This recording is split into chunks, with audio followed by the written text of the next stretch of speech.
Hey everyone, David here back again with the DarkspiderCast Season 4 Episode 2.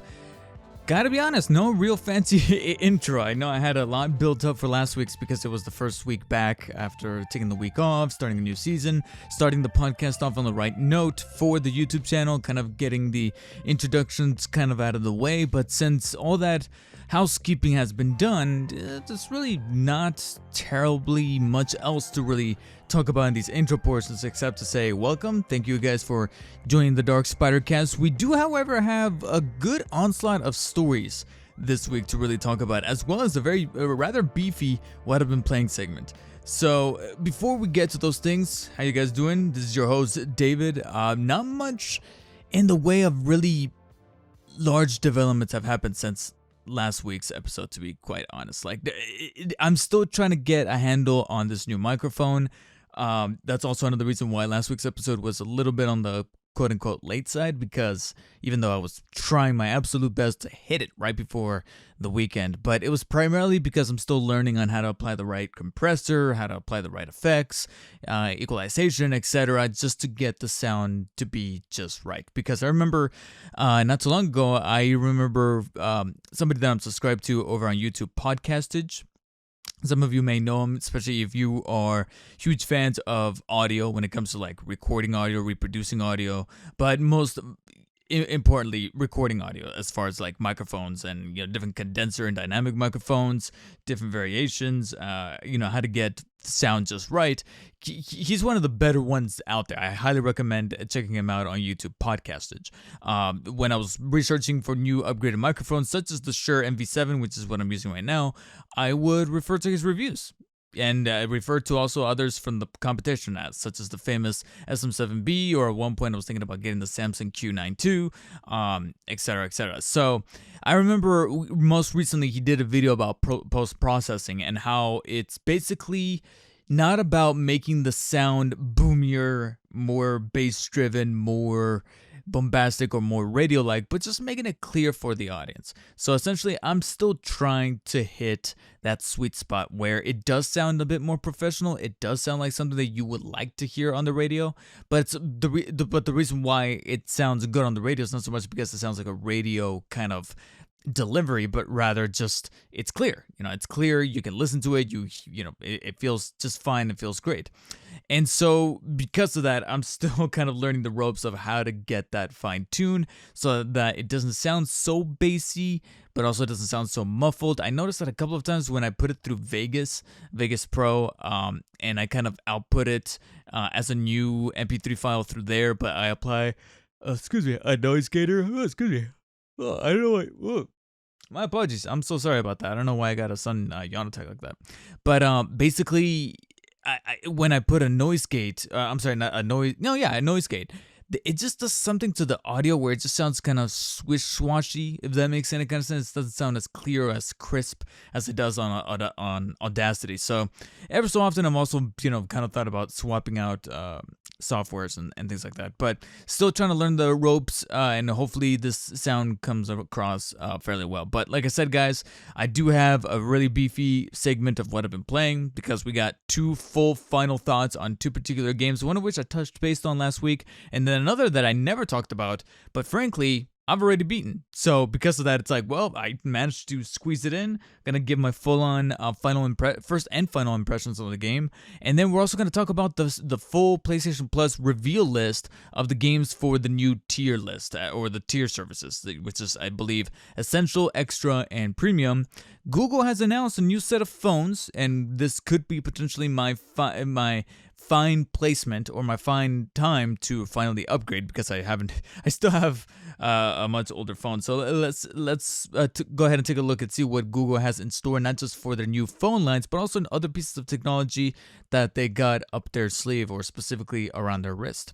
And then finally, I want to talk about I guess you could almost label it as a bit of a friendly competition between two studios, or it's funny because it's a very poetic kind of competition going on right here, because they kind of share DNA or history with each other amongst the horror game genre. Specifically, the Dead Space remake going up against a game by one of the original creators of Dead Space back in the day, back in 2008, I think is when that game came out, and that is the Callisto Protocol, with news revolving around that brand new game. So we're going to be talking about that, so stay tuned, because frankly, like I said, I don't want to bloat up this episode as much as it was last week's. Not a whole lot really went down, except that I did take a trip to West Hollywood this past Sunday. That's literally the only eventful thing that happened since last week's podcast. I mean, other than that, I've just been doing the rudimentary stuff of editing content for the YouTube channel, which is kind of having a bit of an important week this week, because 2 videos that I'm probably tracking as far as like analytics, insights, views, click-through rate, all that, minutia. I'm tracking it very importantly, because one of those videos is kind of piggybacking off of what could be arguably my most popular video that I've ever posted, which is the Flashpoint Batman video, because of the whole guns accessories. And because of that controversial nature, it blew up. It's like almost at 200,000 views, which is pretty dope. But the video that I just posted, or the 2 videos that I'm posting this week, one of which is my review of the Grim Knight Batman, which shares that same kind of controversial nature with that figure because of all the guns that it's got. And then I'm also finally posting my Steam Deck video, or specifically the Tobey Maguire Spider-Man trilogy running on the Steam Deck. So that's finally going up as we speak. As I speak into the mic right now, I'm putting the finishing touches on it. So it's almost on the cusp of being done. But yeah, both of these videos are very important as far as whether or not they blow up, or whether or not how they perform, to exactly know where things are going as far as my channel. Because I will admit, it's been a bit of a rut lately, where I haven't really had that great of a performance as far as views and audience retention, subscriber rates, things like that, where it's been a little stagnant. So I'm trying to see how these videos kind of perform, and whether or not we want to, kind of take advantage of that and kind of double down on that. But yeah, outside of that, I've just been doing the standard stuff day to day, and Sunday was really the only day that stood out as far as me just doing something kind of unconventional, which was this interview in West Hollywood. And I'm not really going to talk about the interview too much, even though there's not much to really tell based on past experiences. But as far as just how it was pretty much like an all-day thing, trying to get to this interview, because I left a little early, thought of myself, I'm doing an exceptional job of leaving pretty early, that I was on the cusp of being like 2 or so hours early, and I was, all right, I'm definitely taking my Switch with me and playing this one game that's going to be part of the what I've been playing segment. Frankly, however, as fate and life would have it, I stained my shirt. I have to come back home before I get too far in my trip, change shirts, go back out. I had to pick up a shotgun mic on the way, because I might have needed it for an assignment that I needed to do right there on the spot. Turns out I didn't even end up using the microphone, but that ended up being a blessing in disguise, because I needed AA batteries, which I didn't have. And so it's just so much bloated out that I didn't have time for literally anything else. I didn't even have time to use the goddamn bathroom prior to this interview, which ended up going for like 2 hours. It was like a whole full 2-hour deal, because it was like half interview, half assignment. And so we did all that, and I was just starving by the end. Stopped on the way home to get myself a sandwich, and it was, but still, one thing that I did take away from is like West Hollywood would ideally be a very nice place to live, because there was so many great looking houses and things like that. So yeah, like I said, not much that I can really extrapolate from last week's episode. So without too much of a further ado, let's jump into these stories. First topic, I'll go ahead and just kind of bunch up here with the intro, since the intro ended up being just so short, abundantly short. But we got a She-Hulk trailer. A trailer for the She-Hulk Disney Plus series, now being dubbed She-Hulk Attorney at Law. First of all, I don't like when they add subtitles after the fact. I mean, I understand if it's maybe like a licensing issue, but most of the time, whenever there's it's because of a licensing thing, that subtitles usually put like at the very beginning from the conceptualizing process, or when things were first created for this thing, whether it be a movie or a show or whatever. I don't like it when they add it mid-marketing, or like when the thing's already kind of created, and then at the last second they're like, well, we're adding this subtitle. I don't know why. And it's not just specifically to Marvel. I'm talking about literally anything. Marvel, DC, big pop culture stuff. I remember when the Ghostbusters all-female reboot was coming out. For the longest time, it was just called Ghostbusters, and it was literally like a month or two before they added that subtitle, "Answer the Call." I'm like, what? It was bad enough that we were getting a reboot to begin with. Like, you had to add that corny subtitle. But anyways, so we got a trailer for She-Hulk, and it's a very short trailer. It's just a little under a minute. I finally watched it with the girlfriend because I know that a lot of people by now have already seen it, and I could have seen it ahead of time, but I was like, yeah, let me wait, because usually these Marvel things, me and the girlfriend kind of have a tendency to watch them with each other, and we finally saw the trailer, and overall, I am getting the vibe of what they're going for as far as like a much more comedic. It's funny because it's comedic, but it's not full on like a knee slapper kind of comedy. Like, I feel like we've already hit that a little bit with not prior Marvel stuff, not necessarily Disney Plus shows just yet, but like we're already kind of, we might be getting a gist of that with Miss Marvel, but for the most part in the movies, it's mostly been like the Guardians of the Galaxy and stuff like that when it comes to like that really hardboiled kind of comedy aspect. With She-Hulk, I remember, I think it was somebody on YouTube, one of the reactors on YouTube said that they were probably going for a much more Sex in the City kind of angle, and I can see that. I can definitely see that, especially since it's looking like She-Hulk is kind of ticking off that Carrie Bradshaw kind of aesthetic or vibe as far as how she approaches life now, being hulked out via the workabouts of her cousin, aka Bruce Banner. And so, she's obviously an attorney. She's going to be spearheading some kind of like superhero division, which I'm kind of looking forward to seeing how they kind of explain that away, because right now I am kind of like, okay, why do they need to? I guess a reason to bring in Abomination, aka Tim Roth. So it's good to see that he was in the trailer there. It's cool to also notice some, like others pointed out, because I didn't see this in the trailer. On first glance, it wasn't until afterwards that I started to see people, post about this on Instagram, that the prison cell that Emil Blonsky is inside of in this trailer is actually the same cell you can see him and Wong go into in Shang-Chi. Spoilers for Shang-Chi, even though you've already seen him teased in the trailer. You have Abomination and Wong fighting. It turns out, however, they're in the locker room, the fight was fixed, and they were talking to each other. They're maybe not buddies, but acquaintances. Wong opens up a portal, and through the portal you can actually see a cell, more specifically a superhuman-looking kind of cell. That same cell you can actually see here in the She-Hulk trailer, so I thought that was kind of neat. But overall, yeah, the vibe of the trailer, I'm digging. It's a bit more lighthearted. It could be like a fun little romp. It's interesting that this is going to be 9 episodes as opposed to like the usual 6 that a lot of shows have been having recently. So I'm curious to see what kind of justifies a show, a Disney Plus Marvel show, to be 9 episodes versus 6. Now, the point of contention that a lot of people are coming up with here for She-Hulk, that everyone's like criticizing heavily, whether it be people who are willing to give the show a chance or others that are using hyperbolic terms like it's straight trash, even though they haven't even fucking watched it, is the effects.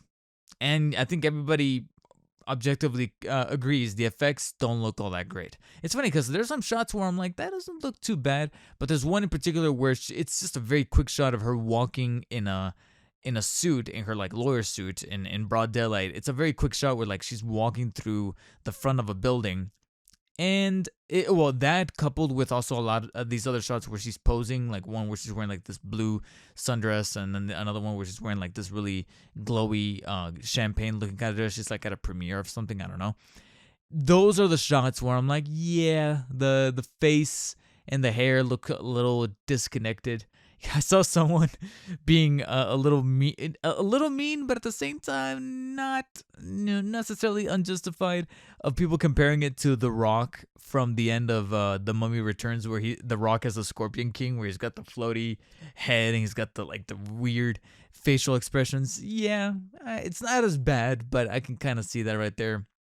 And a lot of people coming to the defense of the show, saying that some insiders that work for the visual effects houses are saying that, yeah, the effects are actually technically not done. We have to like ship that trailer soon because they wanted to post the trailer by now. But we're still working on the effects. Come August, they're going to be a little bit more refined. And the thing is that on the one hand, I would have believed that up until we had Moon Knight. And here's the thing, as a Marvel show, I really liked Moon Knight. If I start to miss your show that first week that we don't have a new episode after it's done, then you know that you excelled as a show. You really did. You did a good job as a Disney Plus Marvel TV show. Cool. And that Moon Knight did check that box for me. Scratch that itch, if you will. But even after it was done, one of the criticisms that I had were those effects in the opening couple of episodes. And frankly, as the show went on, I didn't full on see exactly, well, I mean, except for maybe the giant fight in the final episode, is probably what took up most of that budget, and that could explain why the effects were looking kind of bad in those first couple of episodes, but we still ended up getting bad shots of effects. You get what I'm saying? So who's to say that they are going to be polished by the time that the show debuts on August 17th? You know what I'm saying? Like, I would have believed you prior to Moon Knight. After Moon Knight, I'm kind of like, well, yeah, maybe they're saving up the budget for later episodes that they're obviously not hinting at in the trailer. It's just like Moon Knight didn't hint at anything from episodes 4 through 6. But likewise, we still ended up getting those shots. We still ended up getting those effects. And because of that, I still stand by that criticism, even after having liked the show. My full-on pros and cons list, the cons list is it has a bullet point in there that says some of the effects look shoddy. It could still happen with She-Hulk, is all I'm saying. Overall, though, I'm liking what I'm seeing from the trailer. I don't think it looks but at the same time, I can see how some people might not be vibing with it and might not be for them. But for them to, like I've just been hearing some people say that ever since Endgame, all of Marvel has been trashed, and I'm like, come on. You know damn well that that's not true. You damn well know that DC has been putting up some worse shit, some better shit, as far as like Peacemaker and stuff like that, but also likewise, some stuff out there that is objectively worse, whether it be from Marvel, DC, or any other company, any other studio. And, I'm kind of scared for the Marvel community going forward, because I feel like if it's not Endgame, if it's not on the caliber of No Way Home, then it's automatically trash. And I'm scared for a very divided Marvel community where something is either taken as like something that Jesus Christ himself took a dump into the toilet and it's golden, or it's just flat out trash. I've literally, ever since Endgame, I've seen those two hyperbolic kind of states as far as how people perceive the Marvel universe, and there's no in between. I've barely been seeing anybody. I've seen a couple of times, but for the most part, I've seen one or the other. I've never seen any in between, and I'm scared for the Marvel community overall. Like I said, my overall thoughts on the She-Hulk trailer is that it looks like it could be cool. She-Hulk herself is looking kind of thick. There, despite the effects. I'm over here kind of going like, it's that. You know what they're doing with that trailer? There's certain shots that are specifically, catering to certain demographics. And I'll be remiss to say that I might not be part of those. And because of that, I'm kind of, over here going, I get it. I totally, completely understand that I get it. It's kind of making me think of Resident Evil Village a little bit in my time playing through that. But, all jokes aside, like I said, I'm hoping that the Marvel community stays a little bit more open-minded, because right now it's looking a little too split for my personal taste. So it's time for what I've been playing. So last week I did touch a little bit, just a tiny bit, on Trek to Yomi, because I played, I think, roughly only about an hour and a half there. So I could only give very, very, very early and initial impressions on that game, being that it ended up being a very quick 4 to 5, I think I maybe might have touched on the cusp of 6 hours for this first initial playthrough. I was obviously going to be able to beat it by this new episode, and as such, here are my final thoughts on Trek to Yomi. I've kind of already blurred about this a little bit on Twitter, and even a little bit on a Discord channel that I'm a part of. And the funny thing is that a lot of people, a lot of the mainstream community, were kind of perceiving Trek to Yomi as like a black and white indie Ghost of Tsushima. And frankly, I can understand why, because it kind of touches on similar themes, specifically its story. And that's the thing, is that it's 4 to 5 hours long. There's not much that I can really go as deep as I would want it to be with this kind of game, except that I fully do admire the influence of this game, because the very cultural influence that this game has, it's worn proudly on its sleeve, or rather embroidered or engraved in its katana, if we're to be a little bit thematic here, because it's very heavily inspired, and that's, almost putting it lightly here, inspired by Akira Kurosawa films. The 1950s samurai films are done in black and white. And I remember Skill Up, if you guys are familiar with Skill Up on YouTube, in his review, he brought up a topic. He brought up a quick line reference that, or he made an observation that I thought was actually pretty interesting and important to mention. That, yes, Ghost of Tsushima has a Kurosawa mode that kind of makes everything black and white. It even takes the audio and makes it sound kind of tinny and kind of mono channel centric, so it kind of sounds like it's in an old school theater. And it's very admirable. It's like an admirable kind of filter to kind of, like I say, pay homage to that era. But it doesn't, because Ghost of Tsushima was not built for that, it often just feels like you just turned on a filter. It really just feels like a filter. Whereas Trek to Yomi, it never felt like a filter. It actually felt like it was made with that intent in mind.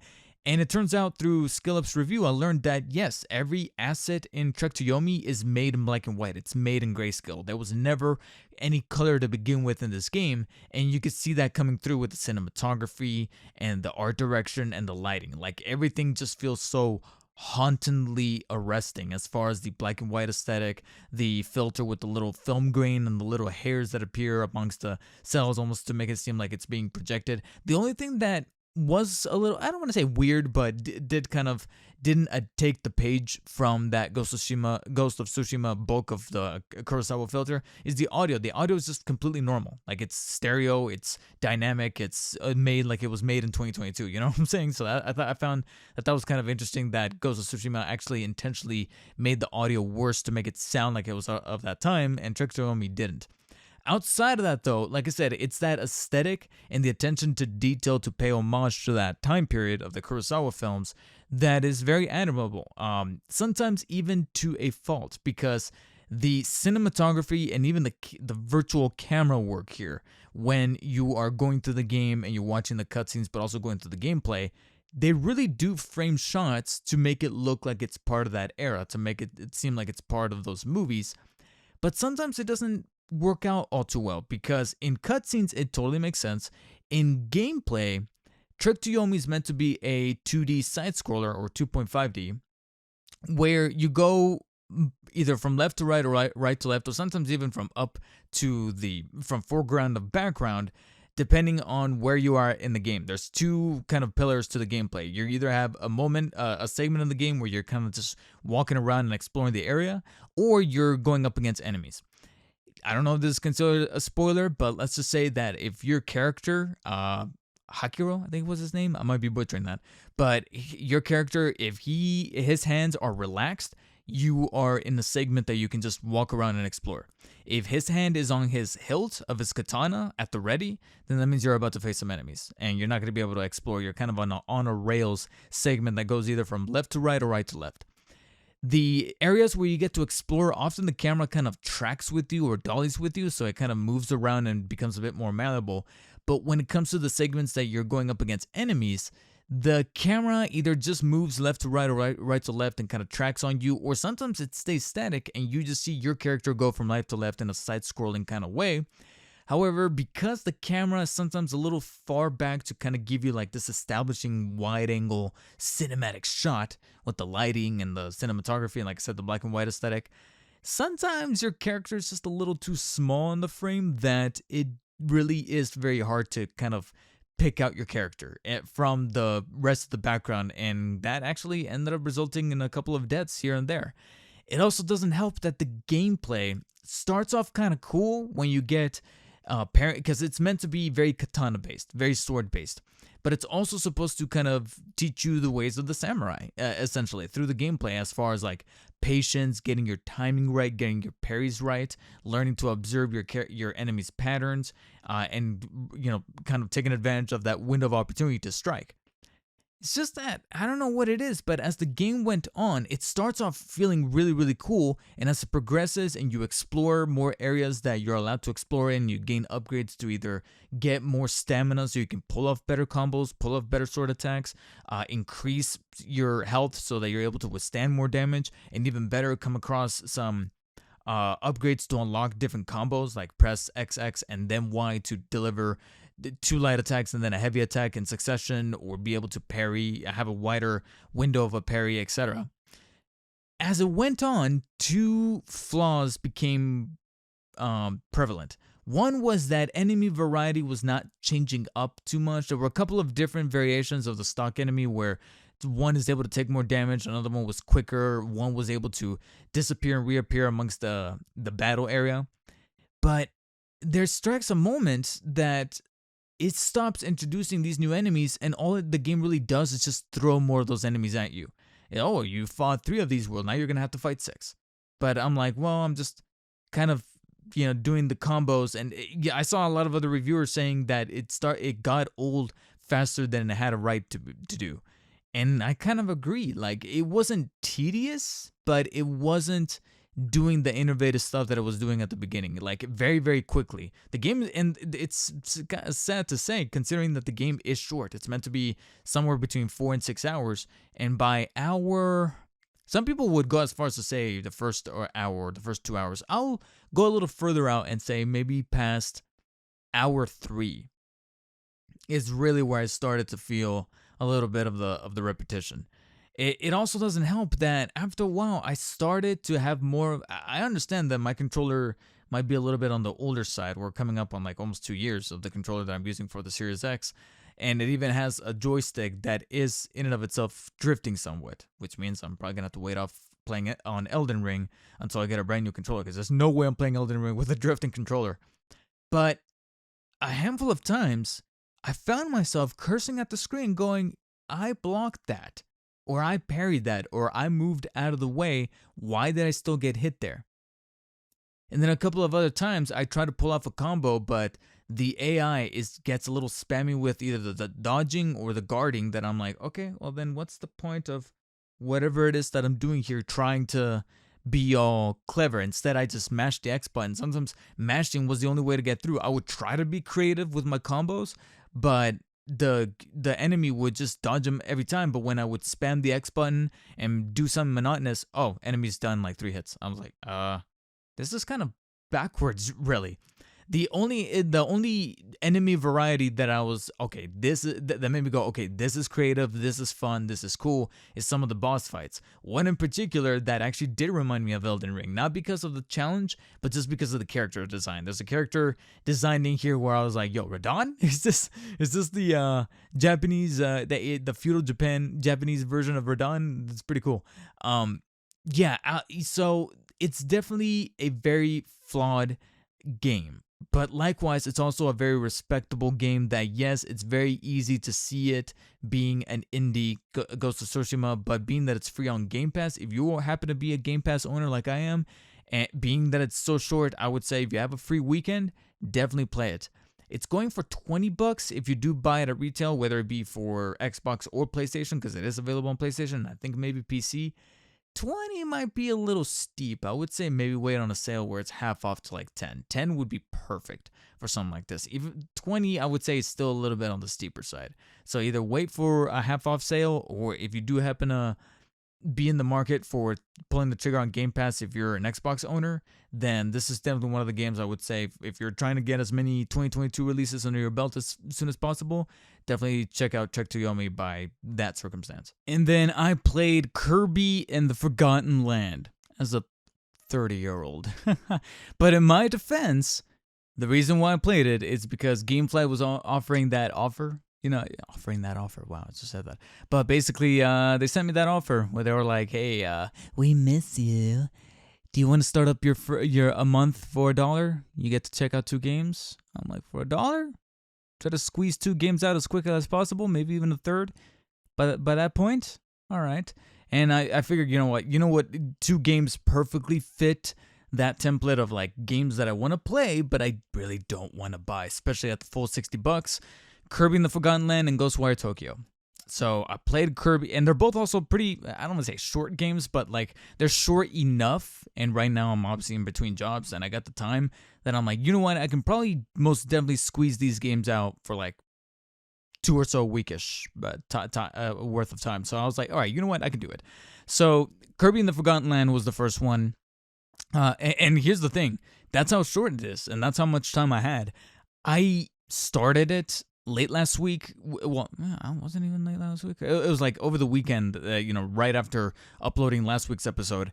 And in between that time, I was able to beat it. That these are going to be my first and final impressions, my overall review of Kirby in the Forgotten Land. And next up is going to be Ghostwire Tokyo. I'm hoping to start that later on tonight, actually. But basically, Kirby in the Forgotten Land, new Kirby entry for the Switch. It was announced sometime, I think it was late last year, where they were doing a Nintendo Direct, and Nintendo revealed that there was going to be a brand new mainline Kirby game on the Switch, and it's going to be taking place in like a, what they deemed to be a post-apocalyptic world. And but Kirby was going to be in it, and is going up against these creatures that look like puppies called the Woofies. Basically, it's a very weird game because you have all these cutesy enemies and you got Kirby trying to save this cutesy creature, but the backdrop is a post-apocalyptic wasteland where you have cars and you think to yourself, who's driving these cars? Okay, like that. And here's the thing, this is a question I had from the beginning to the end of the game. No spoilers, but you see it from the trailer that there's these, Kirby's going through a mall, and like I said, there's these humanoid type of elements, like cones that he can swallow and cars that he can swallow and use their abilities for, which is the brand new functionality of the game. Like, this has never really been done before in a Kirby game. It's basically a side-scrolling Kirby game in the traditional fashion, but brought to 3D, the way that they did Super Mario Odyssey, which that by a concept is pretty cool. I was welcome to that. And for the most part, it does work on Kirby, with Kirby in the Forgotten Land. Because here's where I fall on this game before I go off on many tangents, because this is the overall opinion that can then springboard into other tangents and ideas and thoughts that I have about this game, because I have already kind of typed out a thing that I'm going to be posting on Twitter and on Discord and such, where I just don't know how to feel in one direction or another with Kirby in the Forgotten Land, because on the one hand, I do appreciate the creativity that was able to keep a smile on my face for a good chunk of my playthrough of this game, because multiple times they would be creative on how you will get through some of these worlds and these obstacles, as far as Kirby's form of traversal, the way certain mechanics work, and then incorporating the mouthful modes, which is the brand new modes that I was mentioning. Like, whenever Kirby swallows a car, you can now drive around as a car and power through and barrage through walls and break them down, go through enemies, and being able to do all this fun, stupid stuff. Being able to swallow a cone and being able to use your cone functionality as being able to break through the floor or fit through puzzles. You're able to swallow a ring and being able to use wind in your favor to unlock certain puzzles and certain things, and also defeat enemies a little bit quicker, and so many other different little powers that I'm not going to spoil. Amongst that, there's also the core mechanics that have always been there for Kirby, such as being able to swallow enemies and spit them back out, swallow stars so that you're able to then shoot out stars towards your enemies, and then swallow certain enemies to then gain their powers, such as the sword attack, the bomber attack, etc., etc. And being able to mix and match these different powers to your advantage, especially when you go up against certain boss fights, is pretty fun and compelling. And like I said, kept a smile on my face where I'm like, okay, that was actually kind of charming. That was actually kind of cool, especially the way, like I said, some of these puzzles, they're not challenging, they're not hard, but they're the way that they're able to incorporate certain mechanics and certain powers into them is done in a charming and convincing way that it won me over. That it, like I said, it made me laugh and it made me smile. However, on the other hand, again, no spoilers, but my first legitimate death in the game that was that was via combat or challenge in a way, where like the game was legitimately challenging, that I actually died. And it wasn't just a mishap or a snafu where I was like, oh, I accidentally hit the joystick and I fell off the platform, because that did happen a couple of times, but it was user error. You know what I'm saying? Like, it wasn't challenge. It was just me pressing the stick in a direction and falling off the edge, and like, oh no, that hit me, and that wasn't even a death. It just kind of hits your damage a little bit, but then you spawn again like the same platform, or even you spawn a little ahead sometimes. But my first actual death where it's like, oh, game over because it was actually challenging, is in the post game.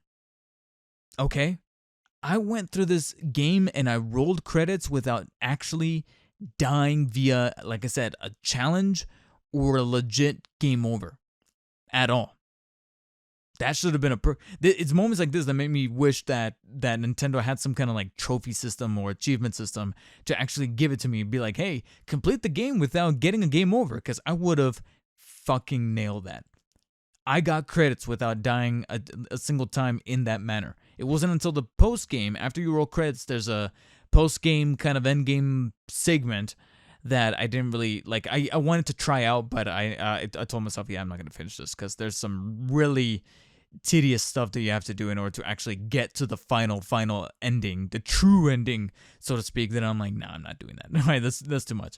But it was only through attempting this post game content that I finally got my first legitimate death that was from challenge, that was from actually getting killed by an enemy, that I was like, oh, that was actually hard, that was actually tough. So yes, it does waddle down, pun intended, its challenge a tad bit in an effort to, like I said, appeal to some bigger audiences out there because of the cutesy factor, because you got Kirby in there, you got this other creature character named Niflin, who's a bit of a stalker, who's a bit suffocating. This character's got lines like, oh, every day is an adventure, every moment is an adventure when I'm with you, Kirby. And I'm like, dude, shut the fuck up, get away from me, I just met you. What is wrong with you? And then outside of that, there's the technical things that Kirby just continues to be an example as to why Nintendo is untouchable. Nintendo is untouchable because this game literally has 3 varying degrees of frame rates. Okay? You have the overall core gameplay, which is like 30 frames, locked at 30 frames, and I'm like, okay, cool, that's fine. But then you have certain menu assets, like whenever a menu rolls up with like the objectives and then the side objectives you can do in each world, that load up and move around on the screen, and I'm looking and I'm going, that's 60 FPS. That is buttery smooth, but then the gameplay is 30. And then even worse, certain assets in the background are running in like 10 to 15 frames. Like in the far distance. And I know that this is a tactic to be able to get a game of this caliber to run on the Switch, but I'm telling you, if this was any other fucking company, they would be dragged through the mud relentlessly. Okay? Mark my fucking words. If it wasn't Nintendo, they would be talking utter shit about those frame rates. About the varying frame rates, whether it be the 10 to 15 frames that the assets and the enemies are moving around in the background, to the 60 that the menus are kind of bouncing back and forth. And I'm like, why can't the core gameplay be at 60? All right, it's not like we got realistic textures. It still has the Kirby look. It still has the Kirby art design. I don't get it. Some cutscenes don't even have sound. They have music, but they don't have like sound effects. I'm thinking to myself, like, is every cutscene going to be like this? And frankly, not. But that makes it even more puzzling and confusing. Why are some of the early cutscenes at the very beginning have no sound effects, but then some later on do?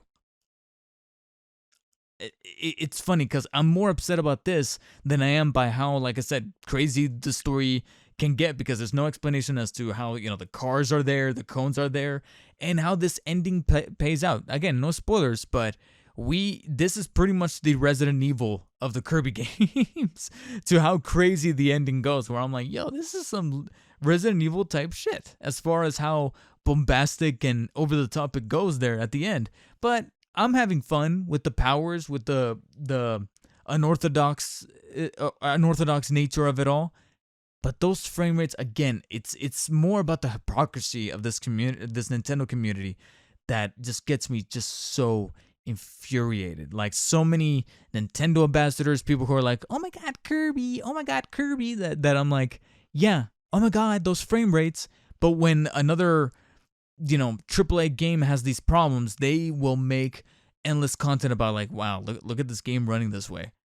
And I have people in my head right now that I know talk shit about everything else, but when something of that caliber is made by Nintendo, whether it be hardware, like a portable system, or software, like a specific game, like the frame rates in Kirby versus the frame rates in some other contemporary games, Nintendo's fine. You barely hear about them with Nintendo, but with those other companies, oh my god, how can they do this? Vote with your wallets, guys. So yeah, I guess my final verdict is that I'm glad I got to play Kirby through GameFly. And here's the thing, is that even after beating the game, I still stuck with the game at least an additional hour or two to not only try this post-game content, but also even try some of the side activities, some of the things that you can do in this like hub world that you can go back to. But again, it's very superficial stuff that's just kind of there for entertainment value for the kiddies, because it's still, after all, a Kirby game. Sometimes it's a little too cutesy to a fault, and sometimes, like I said, the simplicity of it all can kind of come back in a way where I'm like, yeah. Sometimes I did feel like I was going through the motions because of its simplistic difficulty that I can definitely see why some people would go as far, such as Bob Wolf of the Wolf Den channel, will go as far as to implement a no-hit run kind of approach, where if they get hit, they have to restart the level, or some people who go even further and restart the entire game file, and they have to start the game from the very beginning, because that's how challenging the game is. I had to wait until the post-game to actually get killed via a challenge. So if you happen to receive that offer from Gameplay as well, Kirby and the Forgotten Land is the perfect game to do it with. More details have been revealed about the PlayStation Plus tiers for the all-new PlayStation Plus services, as they want to call them. Ideally, they're called the Essential, Extra, and Premium tiers. Essential is pretty much what we've been having now for literally like years, almost a decade here, where it's online play, you get the free games per month, you get deeper PlayStation Plus discounts. This is actually directly coming from the PlayStation blog that I kind of saved up here on the Google Doc. In any PlayStation Plus plan you choose, well, my plosives are probably going crazy right now. You'll get the same benefits that are currently available today for PlayStation Plus members. We have yet to announce the monthly games for June, but stay tuned to PS Blog. And by stay tuned to PS Blog, I mean stay tuned to Wario64 on Twitter.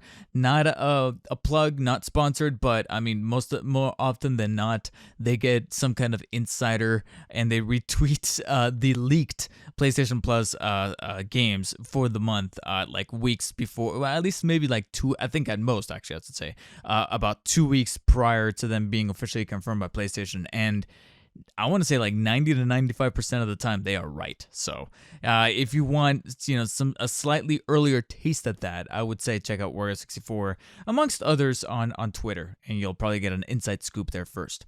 So we have some lists here, and some pretty lengthy lists. So I'm going to read one list, probably give my thoughts, and then move on to the next, but I'll try to do them as quickly as possible. So this is the PS4 and PS5 game catalog. This is for the extra and premium slash deluxe plans. So Essential doesn't get this. Obviously, Essential, you can still get that one free PS5 game and 2 PS4 games a month, but they're kind of randomized. You don't really get inside scoop as to what they are, unless, like I said, you check out those leaks right beforehand. But these are the confirmed games that will be available, quote unquote, and I'm using the term loosely here, Game Pass style, from the extra and premium tiers. And I'm quoting here the PlayStation blog. We've focused on adding high-quality titles into the PlayStation Plus service for players to enjoy. I'm pleased. Who's I'm? Jim Bryan. I'm pleased to share a selection of the content that will be available for PlayStation Plus Extra and Premium Deluxe plans.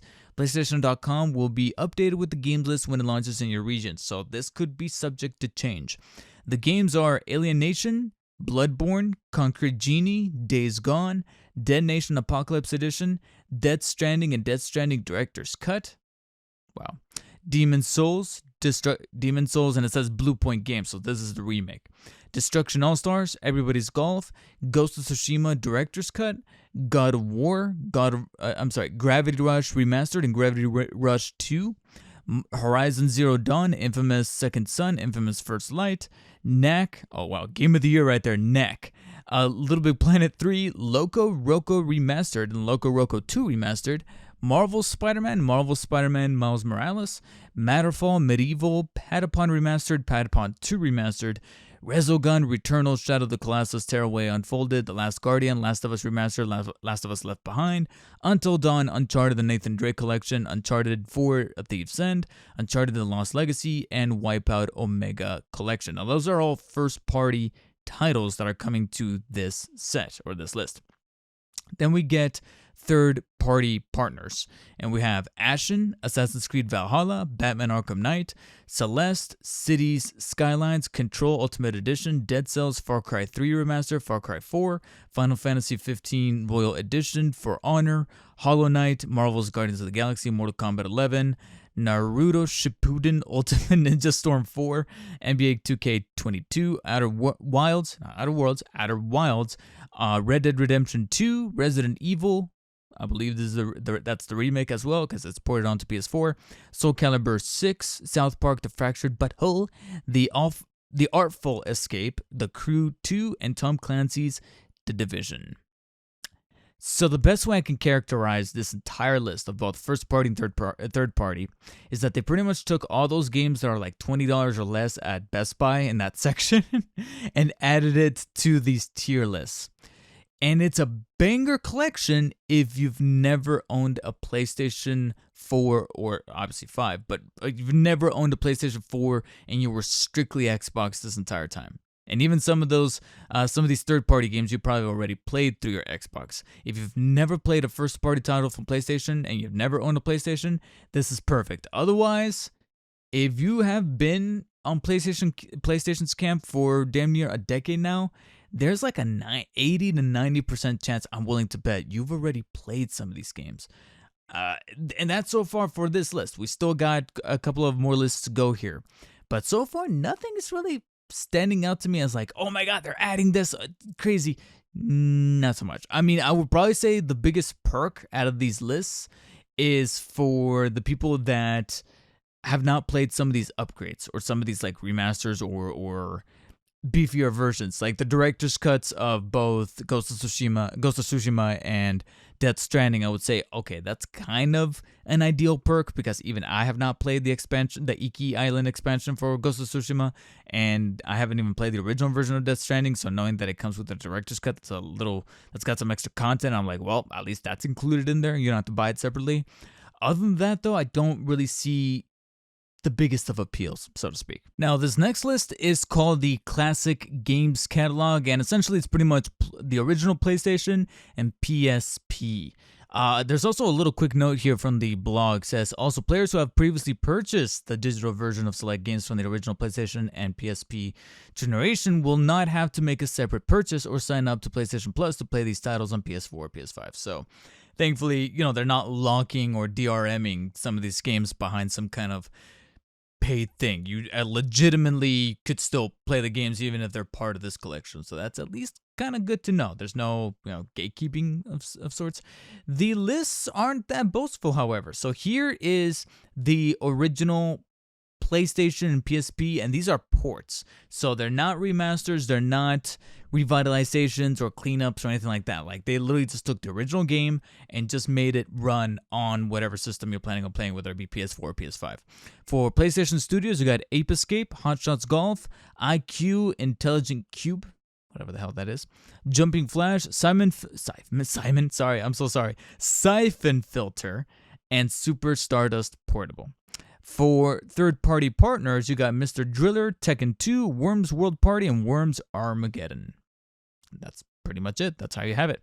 These are now Classic Games Catalog remasters. So these are official, I guess you could say, remasters that are catered to the PlayStation 4, which means that they're built for the PlayStation 4, but they are remasters of the old games. So they're not just, loading up in 4x3. They're not standard definition. They're meant to be in high definition cleanups of these games. And for PlayStation Studios, you got Ape Escape 2. I feel like I just read that. Ark the Lad, Twilight of the Spirits, whatever that is. Dark Cloud and Dark Cloud 2. Fantavision, Hot Shots Tennis. And then now we're talking Jak and Daxter, The Precursor Legacy, Jak 2, Jak 3, and Jak X Combat Racing, Rogue Galaxy, Siren, and Wild Arms 3. From third party, we would have BioShock Remastered, Borderlands The Handsome Collection, Bulletstorm Full Clip Edition, Kingdoms of Amalur Re-Reckoning, and Lego Harry Potter Collection. I don't know why they specifically chose Lego Harry Potter Collection. Again, going back to my bargain bin analogy, that's another game that I see an awful lot of times in bargain bins for like Targets, Best Buys, Walmarts. So I feel like there's a little bit of a reasoning there as to why they went with that particular game for that edition. Now we get to what could be a point of contention for a lot of people who are planning on signing up for the service.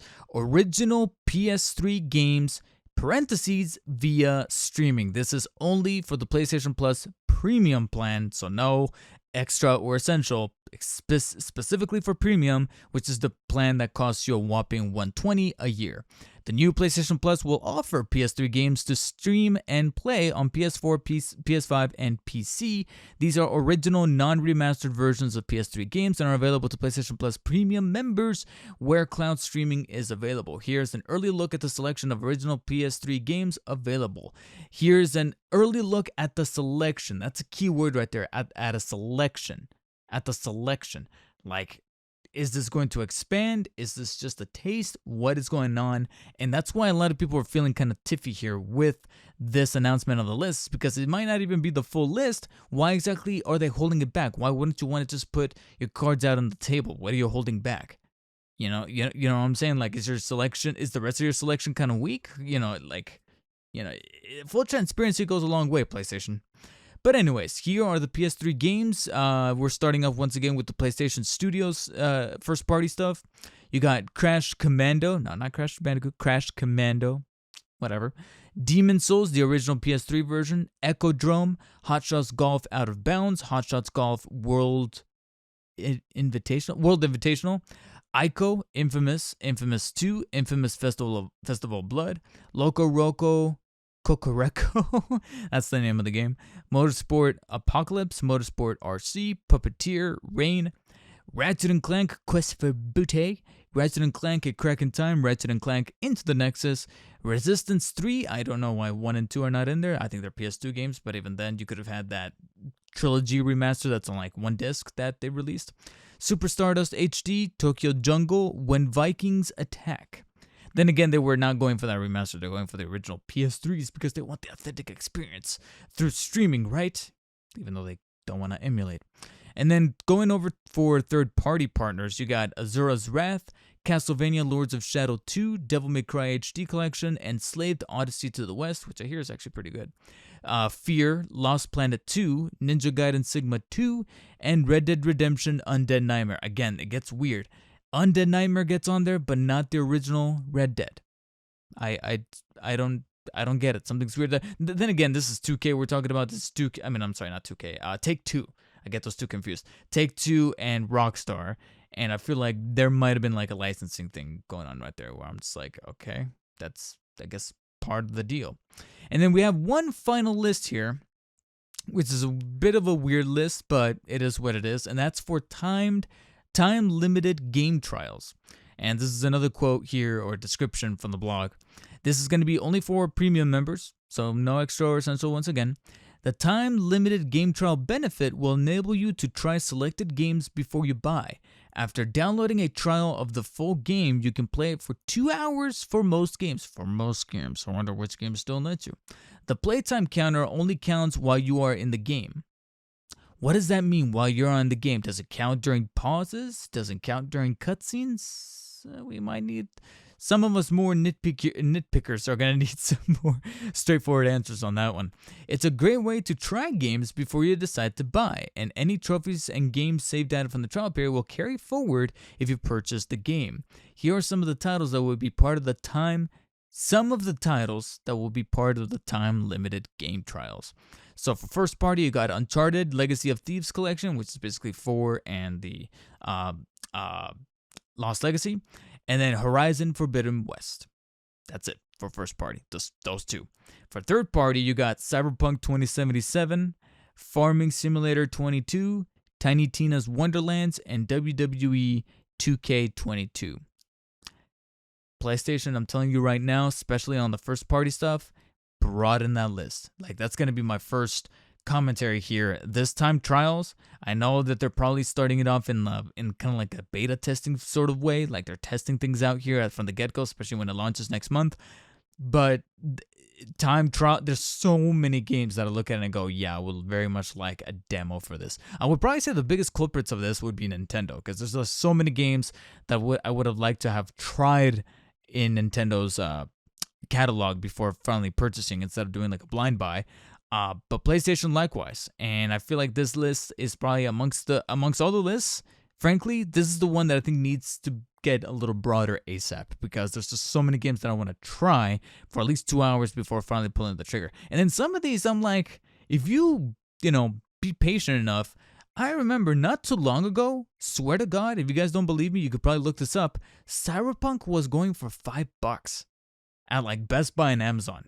It was like a one-day thing, but it was legit selling for like $5. For $5, I'm pretty sure you can come up with $5 to have played these games instead of going for the time trial, and you could have played the entire game. Like $5, even if Cyberpunk is not the game that it was meant to be, for $5, that's not a whole lot of skin off your nose. Like, you could have legitimately done that. So that's why I'm like, there's gonna have to be some added value in that to the time-limited game trials. But I know that not a whole lot of people are going to be talking about this the most. They're going to be talking about the full-on games that they're adding to the prior lists. And then there's a quick little addendum here before the blog finally closes out. The games available in our PlayStation Plus games catalog will continue to refresh and evolve over time, so there's always something new to play. So for the essentials, it says right here, a monthly refresh will occur on the first Tuesday of the month, pretty much what we've been dealing with for literally forever. And then PlayStation Plus Extra and Premium, an additional monthly refresh will occur in the middle of each month with new games across the PlayStation Plus Extra and Premium Deluxe plans. The number of games refreshed will vary per month, so they might be getting additional, maybe like 1 or 2 additional games in the middle of the month in addition to the ones at the beginning. So they're doubling down. That's actually a pretty sweet perk, I'll be honest. Launch is just a week away, starting with Asia on May 24th. So officially it launches at the end of this month, in about a weekish time, but that's in Asia, in Japan June 2nd, and then North and South America on June 13th, and finally Europe, Australia, and New Zealand on June 23rd. So it's rolling out over the grand umbrella of like the following month.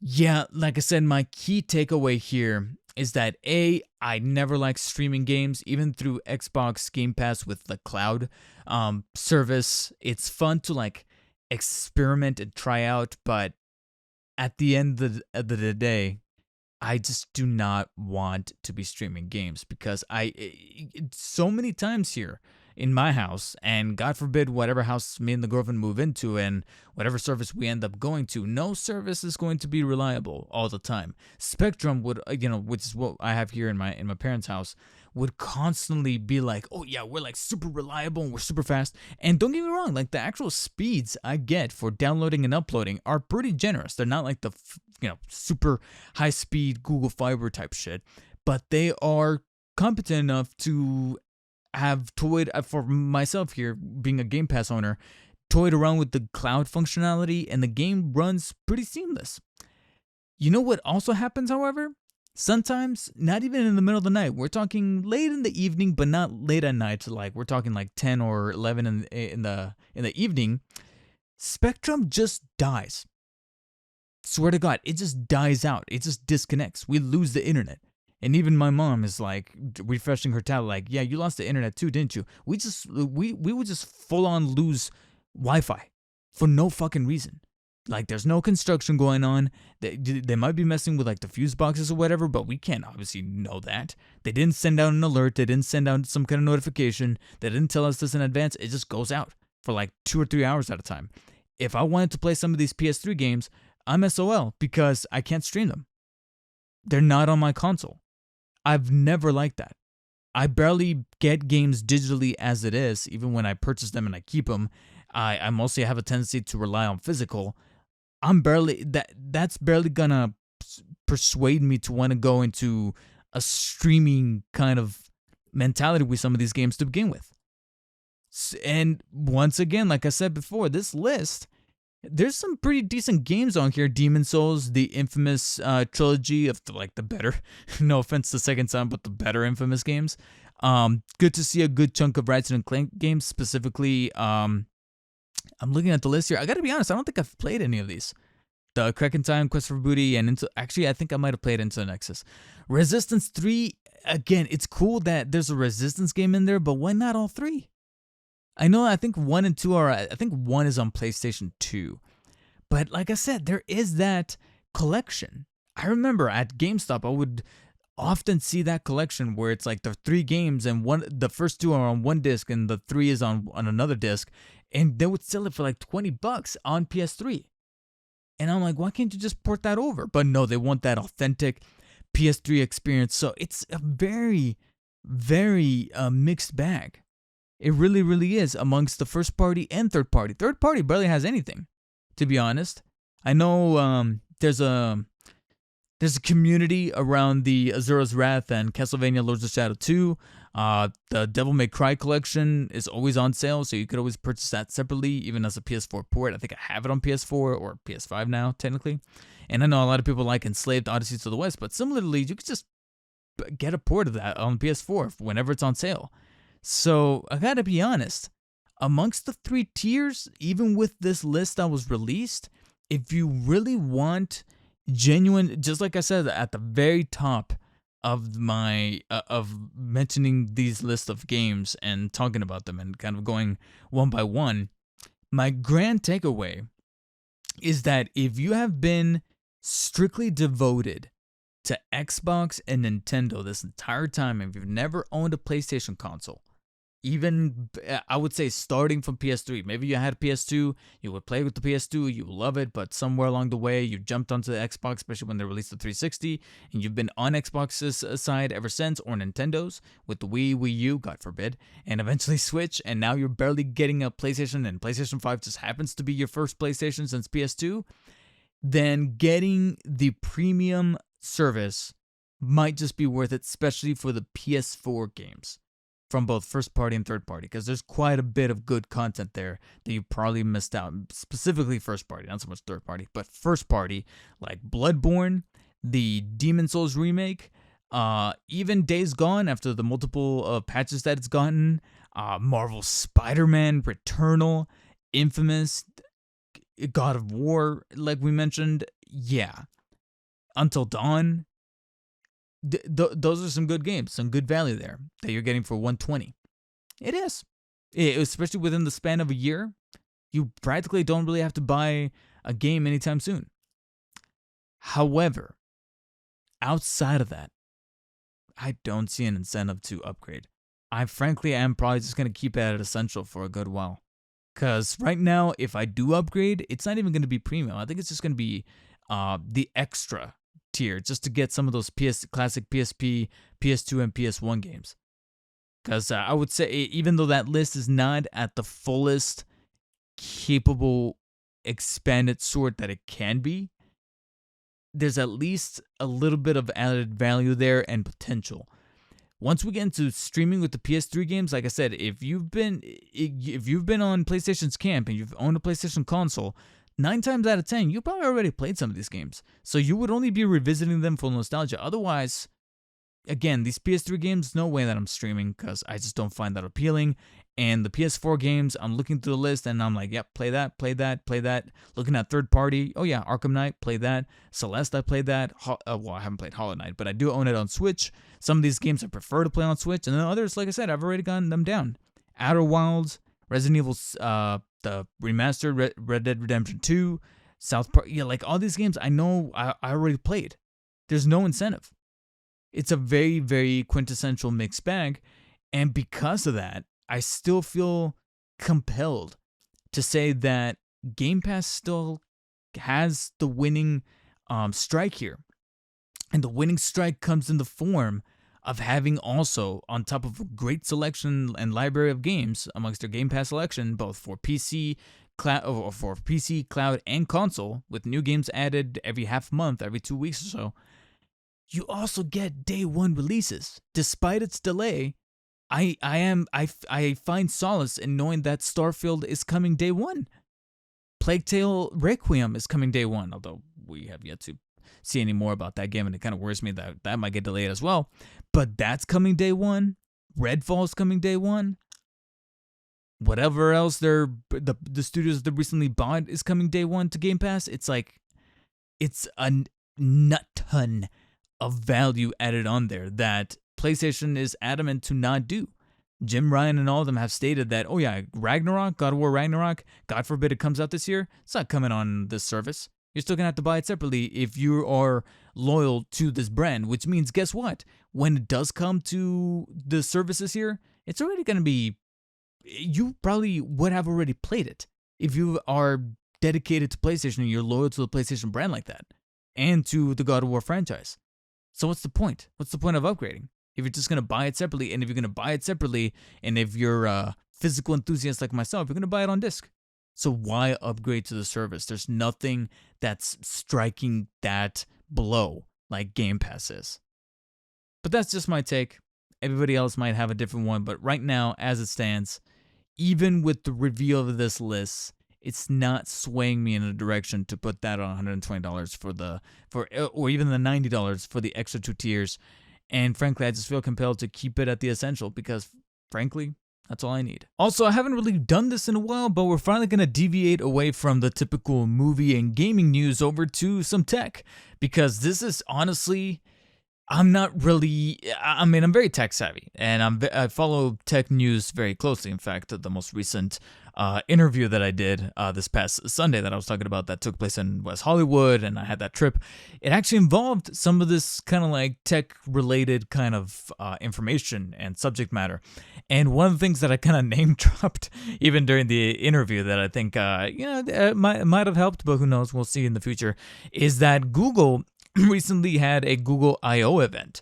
Their Google I/O events is pretty much like the equivalent to Apple's keynotes, where they break down what's coming, what's going to be released, i.e. their new phones, their new watches. I don't know, God only knows what number we're at right now. I think we're on 13 for the phones and then 7 for the watches. Google, however, has went ahead and kind of, I don't know. I feel like this is kind of a surprise to some folks, because all of us were expecting some new pieces of tech or like some kind of software, but instead they kind of doubled down on the phones. So it says right here, as part of its annual Google I/O event, Google has officially announced the third phone in its Google Pixel 6 series, the Pixel 6a, and this is coming from the ways of IGN, the official IGN article. The Pixel 6a will launch on July 21st, so it's kind of around the corner, and will retail for $449. Like the other 2 phones in the lineup, the Pixel 6a does include the Tensor AI chip and will include features such as Magic Eraser, which allows you to remove unwanted objects from your photos. We've all seen the commercials where it's like, oh my god, you could just Photoshop right there and then, such as a photobomber. Now, this is where we get into some juicy territory, at least for me, because I'm kind of overdue for an update, upgrade, I should say, to my phone, and I can't think of one better, not necessarily going into the A direction, but rather the next line, like the next actual confirmed jump.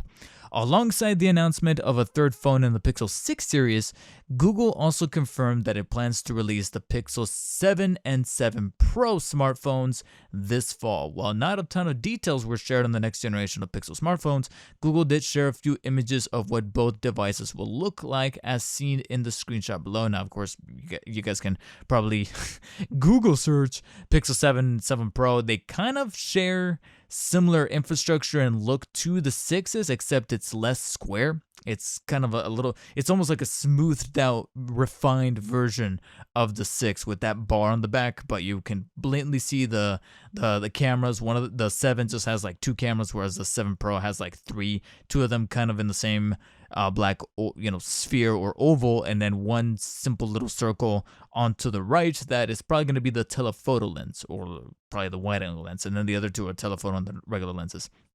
And so they're only showing off the white color, but I'm assuming there's also going to be like a black, as they call it, just black, and then you're going to have like maybe like a variations of the beige and the green, etc. And then the article closes out here with the 6 and 6 Pro launched last October and have become the fastest selling Pixel phones yet, according to Google. And then they go on to talk about the reviews and such. So the reason why I wanted to briefly talk about this is because I currently own the Google Pixel. I have a Pixel phone. It's the Pixel 3a XL. If you don't mind, it's to be specific, it's the 3a XL.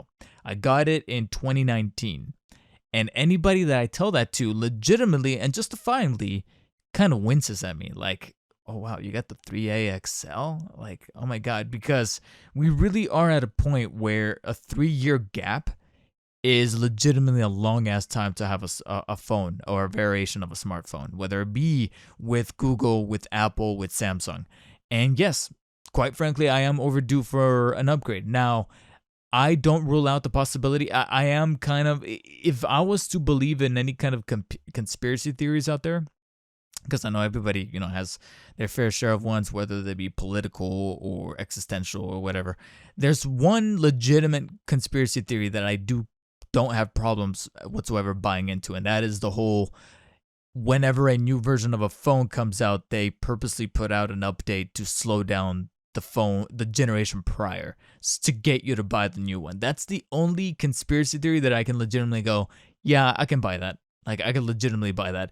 And for months now, my 3A has been faltering in a very unrequited sort of way. I would probably say, out of all the, because naturally, because of the processor inside and the RAM, it has slowed down. Certain apps glitch out like crazy, specifically YouTube, Twitch, and Google Maps, especially when all 3 or at least 2 of those, a combination of those 2, are working with each other, especially functioning with the picture-in-picture feature.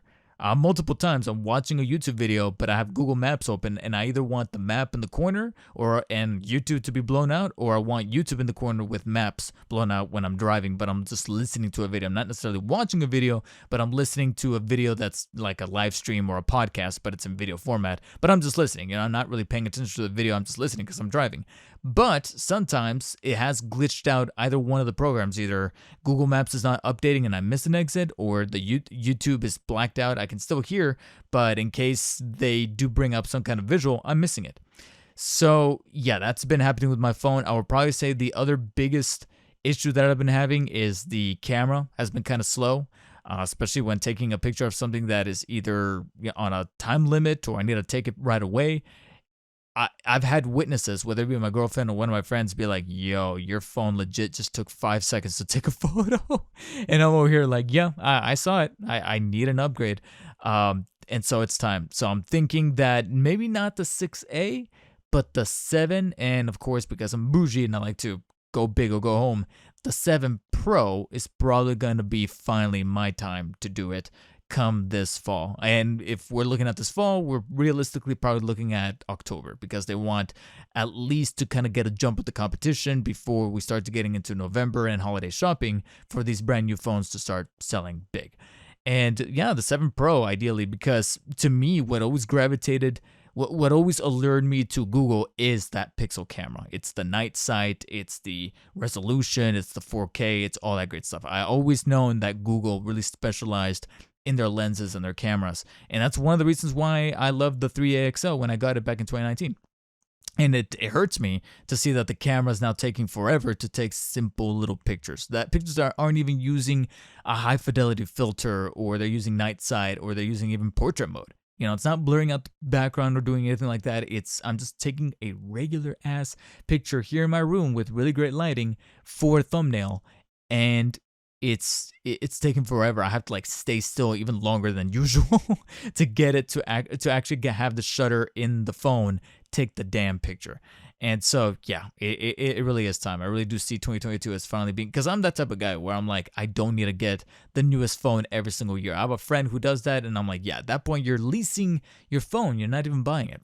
I like to use up my phone as much as I possibly can, and once I start to get into bad stutters and bad issues like I am right now, then it's time to upgrade. And the 7 Pro seems kind of ideal. Now, granted, it's not a day one purchase, or I should say day one upgrade, because as this article pointed out, they didn't go into the details. I think they did disclose some details on the 6A, but the 7 and 7 Pro, they just announced. They didn't break down, and I feel like probably come summertime when the 6A announces, and it's probably had a good weeks under its belt to kind of soak up a little bit of that market, I would probably say come August, maybe September, they'll do another I/O event, and then they're going to fully break down the 7 Pro, all the specs and the features and everything that it can do. And then probably that exact same day, you're going to see tech reviewers like Marcus Brownlee have it in hand. They're not going to do full-on reviews, but they're going to do that hands-on impression of how it feels, but there's going to be some things that they're not going to be able to talk about until come release time in either October or maybe November. All they said is fall, but I'm willing to bet anything it's going to be October. Now, outside of the phones, there was another little contraption here announced by Google that I did want to talk about a little bit because it is kind of intriguing. This is also another article over from IGN. During the Google I/O 2022 keynote, the tech giant, Google, showed off the design of the upcoming wearable. So they confirmed the Pixel Watch. It's real, and it's launching sometime this fall. And it confirms the leak, showing a circular dome design with a crown located on the side of the watch. The watch will be compatible with all Android phones, naturally, that have Android 8 or newer mobile OS installed on the device, according to Google. Google noted that during the keynote that the Pixel Watch will feature an improved Wear OS with support for native Google apps and software available on Wear OS, including Emergency SOS. Google confirmed that the emergency will arrive on Wear OS later this year. Throughout most of 2022, there have been talks that Google was working on a Pixel smartwatch. Last month, Google filed a trademark for Pixel Watch with the United States Patent and Trademark Office. A few days later, Android Central reposted images that rumored... Okay, there's a bunch of fluff right here. Let me skip ahead. While there's no word on pricing, Google did confirm that the Pixel Watch will offer cellular and Wi-Fi options when it is available. As far as the release date goes, Google says the Pixel Watch will release alongside the Pixel 7 and 7 Pro, all of which are slated to release sometime this fall. Again, my prediction is going to be October. Alongside the first ever Pixel Watch announced, this year's keynote also announced 3 new Pixel smartphones, Pixel Buds Pro and Pixel Tablet. So once we get into tablet and buds, I like to start to, I don't know, my respects to Google as far as the tech and how they're trying to push it, but for buds, it's either going to have to be Samsung or Jaybird or anything like that. My Jaybird business is still going strong, even though I'm probably going to have to get a new pair because these are, they have their moments where they disconnect from my phone or the phone connects to them, but there's no audio going through and I have to reset them or repair them.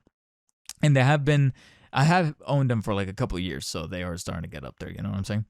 Tablets is where I'm strictly Samsung. Samsung knows their tablets. Pixel has still a ways to go. But as far as a watch, I am intrigued. When it comes to a smartwatch, it's the one piece of tech, and this is also another example I used in one of my recent interviews, is the piece of tech that I didn't know I needed until I finally had it. I legit never once thought. I always knew that I was going to need a smartphone, possibly even a tablet to draw up concepts for graphical designs for thumbnails or storyboards for a short or a skit or even a film that I'm planning on making, things like that, taking notes, etc. There's so many different uses and scenarios that I could utilize the tablet, and then of course a laptop is no brainer. a watch was probably the furthest thing from my mind. And then finally, some years, I want to say about the same time that I got my Pixel phone, I think later on that year, there was a sale at Best Buy. And then that sale also marked down some open box Samsung watches, specifically the Samsung Watch Active. And what that means is that basically not only is the sale applying to brand new watches that are brand new out of the box, but also open box ones, which are basically returned ones. This was prior to COVID, so I didn't mind buying things that were open and used by someone else. But basically, open box meant that someone opened, didn't like it, and returned it. And when it comes to watches, especially having worked at Best Buy, I know for a fact that when it comes to smartwatches, whether it be from Samsung or from Apple, 9 times out of 10, they're returning it because it didn't fit, because the sizing was wrong or they didn't like the color. That is it. There was nothing inherently wrong with the watch. I can tell you from firsthand experience that's the reason why they would return it. And so I finally caved and I bought it because I think it was like 60, 70 bucks, down from like 150. That's almost half off. I was like, and it was in brand new condition. That's another thing, is that it was open box. I cracked it open. I looked at it and I was like, there's not even a single scratch on this thing. And I'm getting it for almost half off. And it's barely been used. Even some of the packing material was still inside. Bought it, paired it with my phone, and within, I want to say, a week or two, I found myself in that situation where when I left the house and I didn't have it on my wrist, I felt weird. I felt weird not having a buzz and missing on texts, missing on emails, because I left my phone in my pocket and I was already with my girlfriend. So I was like, okay, she's the one that mostly texts me, but because I wasn't checking my phone, because of that, I missed some emails. Now, they weren't really important emails, but they were interesting ones. And I'm like, yeah, my watch would have alerted me that. And that's where I started to indoctrinate a smartwatch into my own culture. And I was like, God damn, I need a smartwatch. Yeah, I actually didn't know I needed it until I finally got it. Now I can't live without it. So that's why the Pixel Watch kind of intrigues me to keeping it on my radar. Again, no specs were given except saying that it's going to launch alongside the 7 Pro, the 7 and the 7 Pro phones. So I'm speculating October, and hopefully as we get closer to that release time, I'll keep my tabs on it, because this is probably going to be an interesting piece of tech. But more importantly, what is it about the Pixel Watch that's going to separate itself from Samsung's watch? Because right now my Watch Active is still going strong. Actually, it's one of the pieces of tech that I own right now that's giving me the least amount of problems, honestly. And because of that, I'm like, okay, what can Google bring forth that will make me look at the Pixel Watch and be like, yo, that thing is sick. I'm upgrading to that. I'll give my watch to my girlfriend or as a hand-me-down, put it away, and go over to the Pixel Watch. What is going to be that element that's going to get me to jump ship? We'll have to wait and see. And then to close out, a batch of very tight news here. I haven't really done this in a while, where like it's just a series of short news, but they're still kind of substantial, that I kind of want to talk about them real briefly. So CD Projekt Red on that shit again. Like, all right, we'll see if you actually truly hit your mark here. But basically, CD Projekt Red is trying to get that Witcher 3 next gen update up as soon as they possibly can, while at the same time not trying to draw in the stigma that they've done before with Cyberpunk 2077. So this is via IGN's article. CD Projekt Red has announced that the PS5 and Xbox Series X versions of The Witcher 3 Wild Hunt are planned to release at the end of this year. So they let out a tweet that has the graphic of the complete edition, except it's got that refined look to the artwork that makes it look kind of next-gen-ish.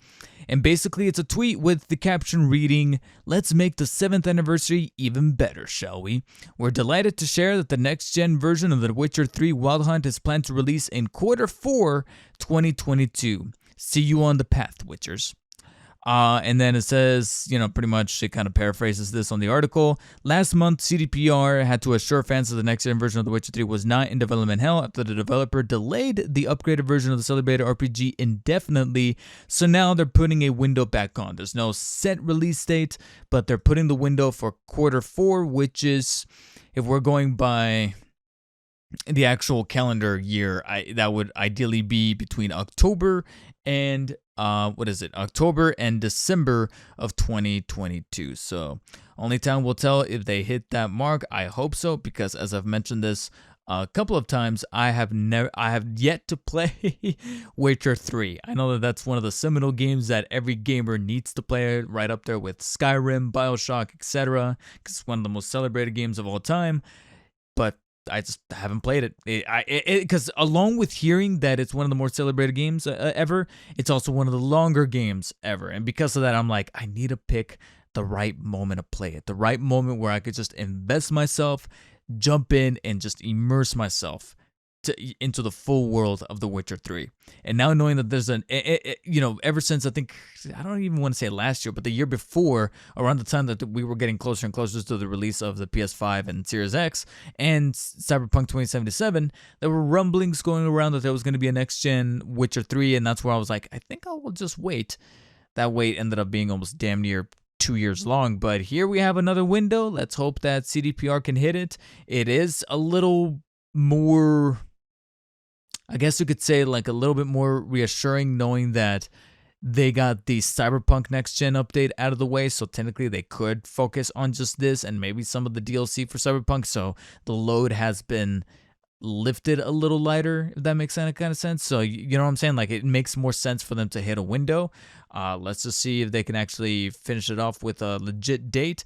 I would speculate somewhere between October and November, but at the same time, I got plenty of other stuff to play in the backlog that if they have to delay it once more, that's all right with me.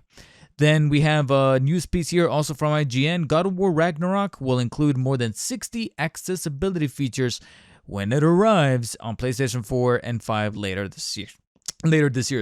So they're still reaffirming that it's going to be coming out this year. But I'm telling you, if we get to E3 time, if there's some kind of PlayStation showcase and we still don't have any kind of clear indication as to whether or not if we don't get a month and date by sometime this summer for Ragnarok, I honestly think it's going to get delayed.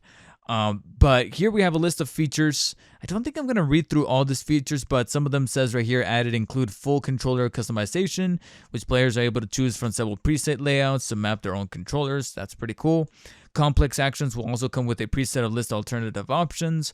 For traversing in Ragnarok, players can choose to enable features such as automatic sprinting that require less button inputs altogether, and other actions including jumping gaps, vaulting, and so on can be automated too. I don't know if they're mentioning this in the article, but I'm really kind of hoping that they have something similar to Horizon, where you can auto loot chests and pick up resources like plants or whatever by just walking through them and pressing a button, and cut out the animation of Kratos like actually grabbing the thing. It kind of cuts into the time. I'm really hoping that they implement something like that. That's really convenient. I really like that. So it can be automated. A navigation assist button can also be added that switches the player's view towards the next story objective, and audio cues can be used to reveal interactive objectives with exploring, and even in combat, such as weapon swap cues. Okay.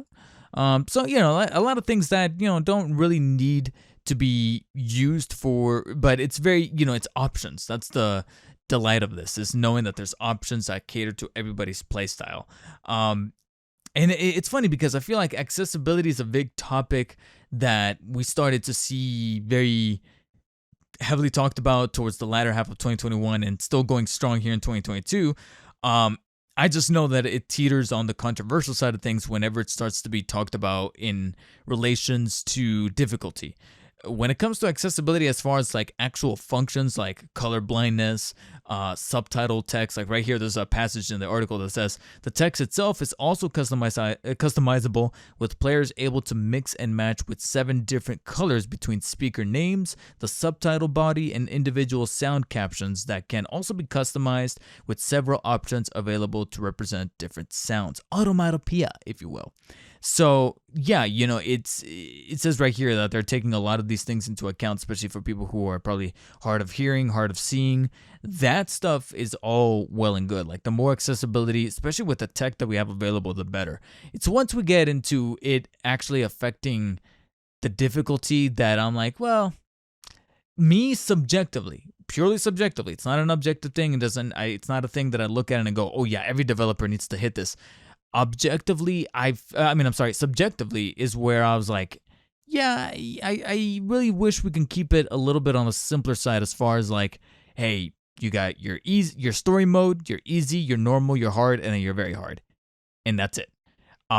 when it starts to get a little too, I don't know. It's a whole can of worms to be talked about in a different discussion, a different topic, in a different podcast. Even I would argue, but like what people were saying, it falls on the developer whether or not it's their staple, whether or not it's their intent. I know Elden Ring and even Sekiro, Shadows Die Twice from a few years ago, was amongst this controversy as far as like whether or not it should have an easy mode so it could be it's more accessible, but at the same time that's not the point of the game. That's where it gets a little testy. And almost recently, Sifu got difficulty options, and that did cause a little bit of a stir because some people were saying that the whole point of Sifu is to master the difficulty, is to master the combat, but the developers, I don't want to say caved, but they did bring forward difficulty options. So now I'm wondering, like, am I getting a genuine Sifu experience once I play it? Because I still have not played it. I own it. I got the physical edition because it comes with a steelbook and the art book and the lithographs and all that cool stuff. But at the same time, I know that when I pop it in, it's not going to be the original Sifu experience. It's going to be the updated one with the difficulty options. But at the same time, hey, if the difficulty that was there from day one is still accessible, it's still there, just select it. It's not like you're being forced, or if it's not like the game is being nerfed. If anything, Elden Ring did a worse job at this because I hear that there's been some patches where they nerfed certain characters or they nerfed certain weapons and tampered with the original experience. That could be looked at as like a controversial point where it's like, oh, did they make it easier even though they didn't actually add difficulty options? Did they mess with the difficulty by changing the aspects of a weapon or the patterns of a character? You know what I'm saying? It's a whole dialogue where, to me, objectively, when it comes to accessibility stuff, as far as like text, visual stuff, audio stuff, in terms of like mechanics being able to be mapped on the controller from a very, like I said, a very practical, very technical approach, that's the stuff that I look at and go, yes, the more the merrier. It's once we start messing with the difficulty and whether or not that was the developer's intent, that's where it's like, okay, we don't need to like completely retcon it or completely swipe it away, but just let's have a discussion as far as whether or not this is what the developer intended or not. If Sony Santa Monica from the very get-go wanted a very super, super, super easy mode, then sure, let them have it. If, however, that was not the original intent and they caved because of, outcry from from gaming Twitter, then that's where it's like, okay, maybe we might be pushing it. You guys are not the developers. Let's remind ourselves that, just because you're on Twitter and have an opinion doesn't mean that you're a developer. Okay? Moving on to our final topic here, the Dead Space remake. So, can't really spend too much conversation on this because we finally got a release date for the Dead Space remake, January 23rd, which is actually a lot closer than expected. I mean, it's 2023, but it's also January, so it's only actually about 8 months away. Yeah, it's under a year. Only 2/3 of a year away. And along with this release date, they also released this like live stream that had a multi-part, in-depth breakdown as how the developers are tackling remaking the game, except they're not showing every aspect of it because they're trying to keep as many things close to the chest as possible. Although I think they also teased that there's going to be a full-blown reveal of the game as far as gameplay, story, and deep dive into the game come Halloween time, which is a little bit far out, but nevertheless, they did kind of touch on how some of the physics, the fire physics, the gravity stuff, the lighting, how they're trying to approach the atmosphere and the aesthetic and try to hone in on what made Dead Space special.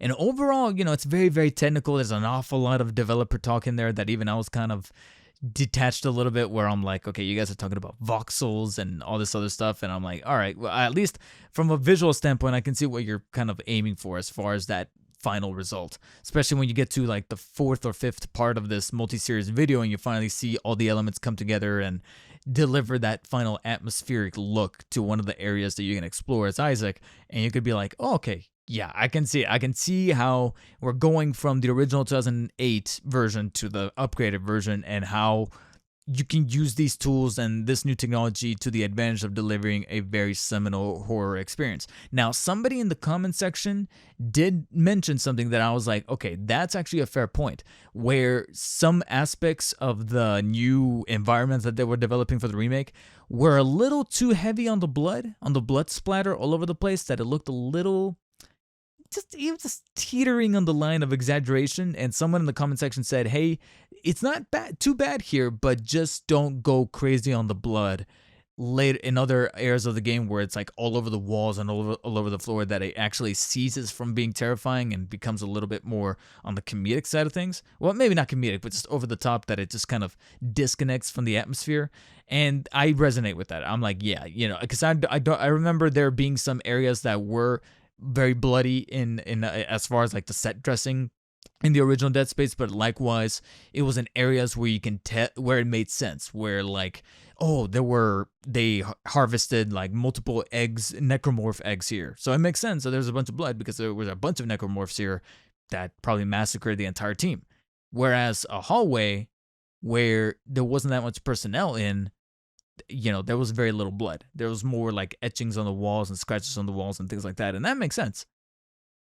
Let's not have the inverse of that, where there's a bunch of blood down the hallway, but it doesn't make sense for it to be it like that. So I echo that sentiment, where I'm hoping that it's that Uncle Ben mentality. But just because you can beat him up doesn't give you the right to. It's kind of like, just because you can provide all these effects and all this lighting and all these crazy blood splatter and realistic texturing and all that stuff, doesn't mean you have to. Go for that atmosphere, go for that tone, go for that feel. And so overall, the vibe that I'm getting from this Dead Space remake is that I probably will pick it up day one, because I really do like the Dead Space games. I admit that by the time we got to 3, it got a little more actiony, but there's still a good, really well-made trilogy, and I'm genuinely surprised we didn't get more of them beyond the trilogy. It was a seminal trilogy, and now we're remaking. But at the same time, it makes sense because the original creator is working on his brand new sci-fi horror property, the Callisto Protocol. And the reason why we wanted to bring that game up from that original developer that then is now has their own team and their own studio, is because supposedly we were going to get news on Callisto Protocol sometime this week. Now, I tried to put off this podcast episode as far into the week as possible, but here we are almost towards the end, and I got to get this episode out. And unfortunately, we haven't gotten that piece of news, except that it was apparently on the Game Informer cover, but there's probably going to be a deep dive later on. So in the event that this podcast, I'm about to wrap up the podcast episode here, so unfortunately it's not going to make the cut, but let it be clear that if maybe the day after this episode goes live, they do break down, a deep dive of Callisto Protocol and give us some news on that game, I will most certainly talk about it on next week's episode. I tried to hold out as long as I possibly could, but unfortunately, I got to get this thing out. And with that being said, it's time to bring episode 2 to a close. Thank you guys so much for listening. I know we had a lot of topics to talk about right there, which is why I had to make the intro so short, but I made for a very good sophomore episode of Season 4, and I hope you guys enjoyed it. Thank you guys for listening in. Of course, I'll see you guys on next week with my opinions on Ghostwire Tokyo. Hopefully, I'll beat it, because it's meant to be like a 12 to 13 hour experience, but we shall see exactly how far and deep I can get. Well, phrasing. How far and deep I can get into the game. But likewise, like I said, if they do have some more information on not on Callisto Protocol. I'm messing up my names here. If we do get more information on Callisto Protocol, I will definitely try to talk about it on next week's episode, amongst various other things that break in the news and movie and gaming world. And until next time, guys, stay tuned for the Twitter, the Instagram, the brand new niche YouTube channel, especially as we get the Steelbook and gift sets and physical media of the home release for The Batman coming next week. So I'll be covering those on the niche channel. And if you guys want to add me on that Twitter and on the Instagram, links could be found either in the description or simply just search at me at DarkspiderDavid. You guys can find me there. Otherwise, take care, guys. Stay humble and tune in next week. See you then.